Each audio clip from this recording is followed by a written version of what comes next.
When covering the Grand Neopets Corbat art theft of 2015, I made an unnerving suggestion: make Neopets open source.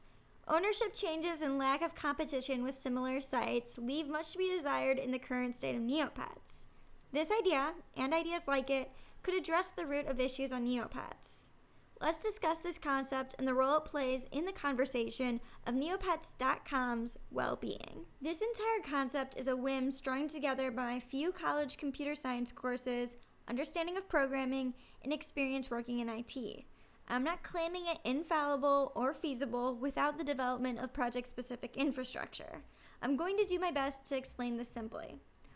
OpenSource.com defines open source as software for which the original source code is made freely available and may be redistributed and modified. Essentially, you take your code and release it so other people can view and interact with it in controlled environments. The benefit to this is inviting fans to become authors, editors, and spectators in the inner workings of your software. Sites like GitHub host source code and let other users save, edit, test, and publish code. Entire features like the Neopets stock market, Plushie Tycoon, or the pet description page could be released for peer review and suggestions.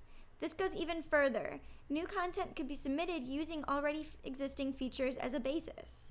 A Wikipedia for site features and functions, as well as common conventions, would facilitate in this process. The most important part of this infrastructure would be the way changes are implemented. Open source doesn't mean a free-for-all where everyone gets to upload their script without any kind of approval. Wikipedia is an excellent example of user moderation. Changes are moderated and accepted depending on their reliability. This infrastructure would have to be developed specifically for this game. Neopians could vote or put Neocache behind the features they like the most. That's the general overview of what I meant when I said make Neopets open source. I didn't mean release the entire site. Things like Neocache backend and the password storing process don't need to be public knowledge. This type of restructuring wouldn't be without challenge. The most common concern is security. Nobody wants to see Neopets get hacked, and this proposal shouldn't be correlated with making hacking easier. Releasing the code infrastructure for site elements won't give hackers a leg up on accessing the backend. Any opportunities to access the backend of the site would arise from sloppy architecture that would be able to occur at any equal site update. The risk of hacking wouldn't go up, it would remain the same. Exploitations of loopholes may go up short term, but the acknowledgement and recognition of these loopholes would lead users to be able to address them properly for the first time ever. Recognizing problems is the first step to addressing them. Maybe the system could have rewards for pointing out and fixing issues. If people actually enjoy playing the game, they will want to work with the game to make it better. Script developing game breakers will always be on Neopets. User-developed software to accomplish tasks is as old as the game itself. It's possible that letting more users contribute insight to code could actually address this issue.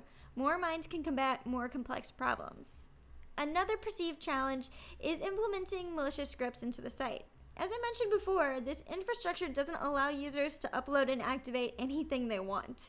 Hired staff members would have to approve of all submissions, and that's only after the community reviews the proposals. Malicious code getting in just because it's hidden doesn't happen when reviews are multi-tiered and thorough. Anyone who's ever had their code reviewed in school or by a coworker or even a partner, you know that everything is questioned and has to be clearly labeled. Line-by-line reviews of code would keep things clean. My introduction to programming languages came from Neopets. This could open a world of possibility for understanding programming by accessing the infrastructure they already enjoy. Coding isn't difficult, it's just a paradigm shift. The best way to learn is by doing. Neopets going open source would create developers to help develop the site. Where did this idea come from? The question, how do we fix Neopets, haunts me. My video idea list is rich with proposals for renovating the broken currency structure and other essential processes. I know that I'm not alone in this. When you care about something, it possesses you. In some of my videos, I've made lists of broken features. I stopped doing this when I realized that the biggest issue with Neopets won't be resolved by fixing Plushie Tycoon. Let's put it this way. If Jumpstart fixed all of the broken features, the game model still wouldn't be self-sustaining. Virtual pet simulators have evolved a lot since Neopets defined the genre in 1999, and Neopets hasn't. After its Neocache was introduced, it wasn't optimized for the gaming landscape. This shift in thought is a riddle. How do you fix something that's broken in a million ways when the caretakers don't care or have the resources to fix it? Sometimes we have to pursue nonlinear solutions to complicated issues. Paradigm shifts, though sometimes uncomfortable, can help solve seemingly impossible problems. Take Henry Ford, for example. He manufactured the first automobile that most Americans could afford. My favorite quote from him is, "If I had asked people what they wanted, they would have said faster horses." If they were asked, wouldn't most Neopians say they want Neopets back to be as it were in 2010 before Jumpstart, or 2005 before Neopets 2.0? If we're willing to be creative and innovative, we could counter-offer a better Neopets, one that's smart and built for the users. Remember, when consumers thought they wanted better taxis, what they really wanted was Uber. No one wants to see Neopets die, but it's dying right now. As you're watching this, people are losing interest in the game and putting their affections elsewhere. After seeing Disney's Toontown Online get turned off and then seeing this, I learned that the death of a virtual world doesn't have to be immediate. It can be gradual and excruciating. If you care about Neopets, I urge you to think creatively, even if it means imagining uncomfortable solutions. Oh, and you probably should turn off your pop-up blocker when you're playing Neopets, because that seems to be their greatest revenue maker.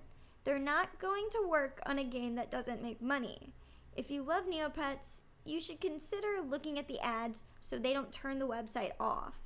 Anyways, thank you for watching this. My last Neopets video covered the Grand Neopets Corbat art theft of 2015. If you haven't seen it yet, I recommend giving it a look here. This video is part of what is quickly becoming a series of fixing Neopets. Check out my 3 radical suggestions to fix Neopets here. I still think these ideas would ramp up the active playing numbers and are worthy of consideration. If you like this video, go ahead and subscribe to see more like it. Bye!